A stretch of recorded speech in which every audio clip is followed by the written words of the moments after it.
So today we're trying something a little bit different. We're looking at how we can introduce like many different tastes into a food experience. Think like charcuterie boards, think like cheese boards, that kind of vibe. Something to get people in a room to experience different aspects of many different things from around the continent and cooking techniques from around Africa and also approaches to flavor combinations.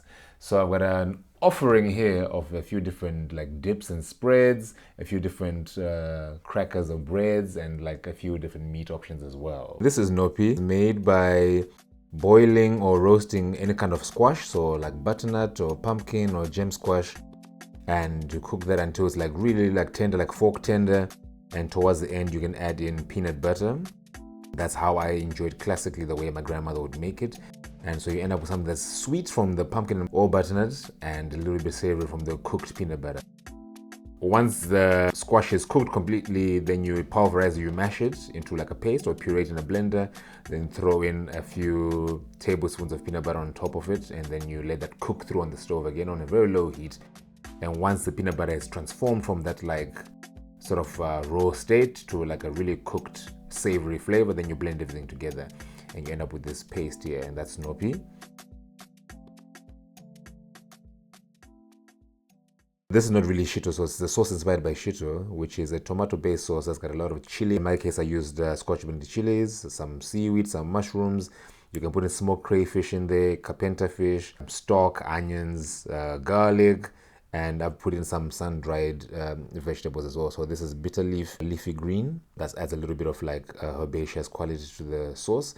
And it's just a matter of slow cooking this over a long time until it really reduces. So the tomato juice is gonna cook down until it's this thick paste that's really spicy and smoky. This goes so fantastically on breads, as a sauce for cooking pasta, as a condiment on your eggs, as flavor into another stock if you're making like a sauce. It really is so versatile, so multifunctional, and such an important part of Ghanaian cooking.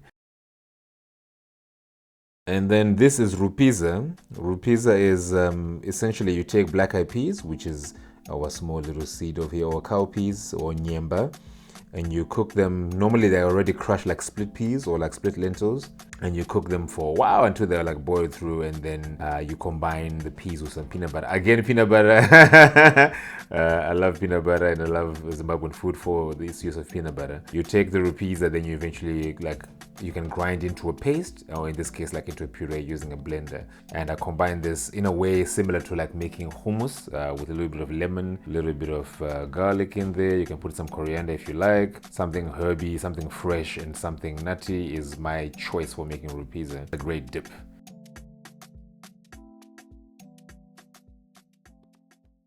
And now we've got mukakokakora. This essentially is sour milk, but the difference with what I've done here is I've taken the sour milk and I've passed it through a cheesecloth. So all the liquid whey drains through the cheesecloth and you're left with this soft but firm texture, which is going to give you mildly tangy flavors, but because of the way it's mostly drained out, it's got less of a tang. It's, I would say, like maybe like pH 6.5, so it's almost neutral with a little bit of an like acidic flavor. This is nice for throwing in other flavors into the mix. So if you want to add flavors to your sour milk, you could smoke it here. You could add ash to it to make like mursik in a sort of like a more authentic way. Or in the case of what I'm doing here is I've added baobab extract. So that's like the seeds from baobab, and they cover in this white powdery chalky kind of substance.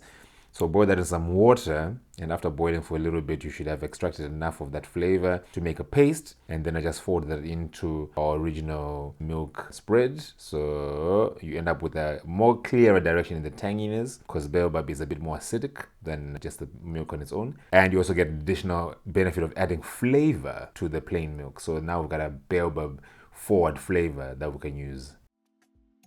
Both these gems feature plants that are very common and maybe underutilized in South Africa. Certain cultures are a lot more aware of them than others. And we'll start off with the kai apple. And the kai apple is this plant called umkokolo, and you get it in Southern Africa all the way up to East Africa. I've seen this as far as Kenya and Ethiopia, I believe. And what's beautiful about this is quite a tart fruit, very tangy. So it makes a nice contrast of sweet and sour in the context of making the jam, and it's got a high level of pectin, so the jam sets quite nicely without having to add other things or adding external pectin powder, for example. I really love the contrast. I love the color. It's quite a vibrant, rich color, and That's next to our sour fig confit, and confit is a local word in South Africa and Afrikaans, which is synonymous with jam, but also like maybe marmalades as well.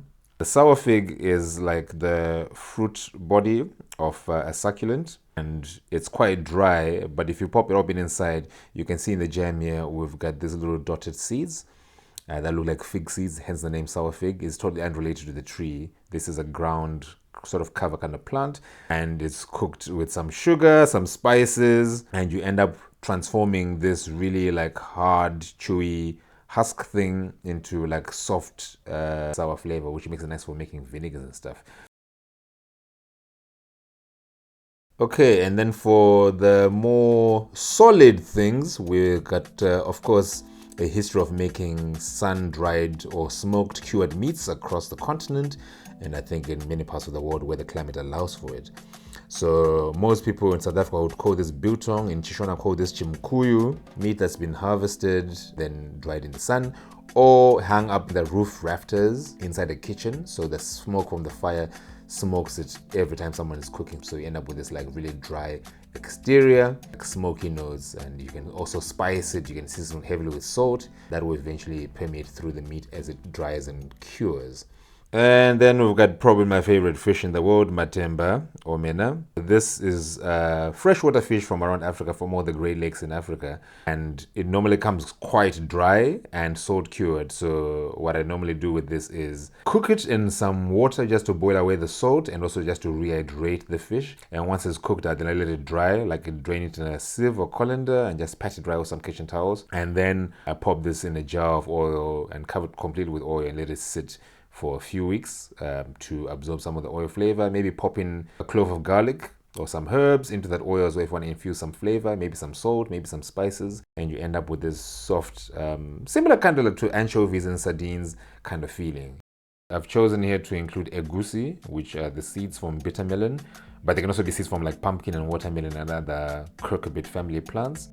These toast quite nicely, seasoned heavily with some salt for some contrast to all the sweetness on the jams and stuff. Now let's talk about the flavor vehicles.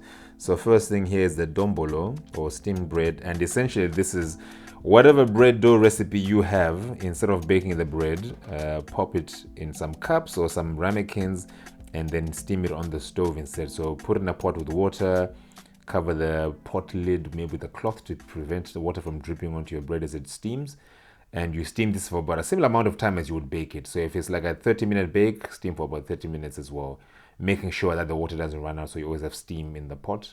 It comes up with a very light, fluffy, but uncaramelized bread, so you can see it's white all the way around and totally tastes different to like baked bread or like fried bread as well. So this is a more neutral thing. And then you can also deep fry this. In this case, it was exactly the same dough. So I used the same bread dough for the dombolo as I did for the vetkoek or amagwinya. And these are just deep fried in some oil for maybe like 3 to 4 minutes until they puff up nicely. And they go golden on the outside while staying white and light on the inside as well. And what's nice about this is the bread itself has got its own additional layer of flavor. And of course, you can season it with salt on the exterior once you're done frying it, and this will be nicer with something more neutral like the sour milk, for example. And then finally, for our little support crew, this is goko or iskoko and tadig. There's so many names for this, right? Anytime you cook something starchy in a pot, like rice or maize meal or sorghum meal, and any sort of like grain flour type thing, you're likely to form a crust at the bottom of the pot. And I love that crust. It's got some nice caramel notes because the sugars in the grain have been so well caramelized, and you can see it's got a nice snap as well. This is really great for carrying flavor, and if you put that in your mouth, that's got a nice crunch to it. So this is a nice vehicle now in the absence of crackers. This is my preferred like carbohydrate vessel for carrying the flavors too. There's something so nostalgic about it for me. It takes me back home. It takes me to fighting with cousins for this little part of the pot treat. But as an adult, I figured out a way to make this in bulk. So instead of making sadza and or pap or gali and shima and hoping for a little bit of crust, you can make an entire batch of sadza and pop that all in the oven, spread it thinly in the oven, and then bake that slowly for maybe an hour or so to really dehydrate the sadza, and you end up with this sheet of goko, which you can then of course break apart into smaller little cracker like bite sizes. Of course, this is very related to nachos as well, so you could technically find a nachos recipe and make your own goko that way, because at the end of the day, nachos are made from cornmeal, and cornmeal and maize meal are the same thing. So that's the idea here. The idea of having a charcuterie board, a cheese board, but making it locally relevant and making it more contextually exciting. We're using things that you're familiar with. I think we can do so much with what we have as people on the continent. And this is some examples of the things that I have in the house right now. I had all these things in my fridge and my pantry. So I was like, oh, this is actually quite a nice assortment of things that you can use in an interesting way as a food experience, and not just relegate them to once in a while I have that particular condiment on its own.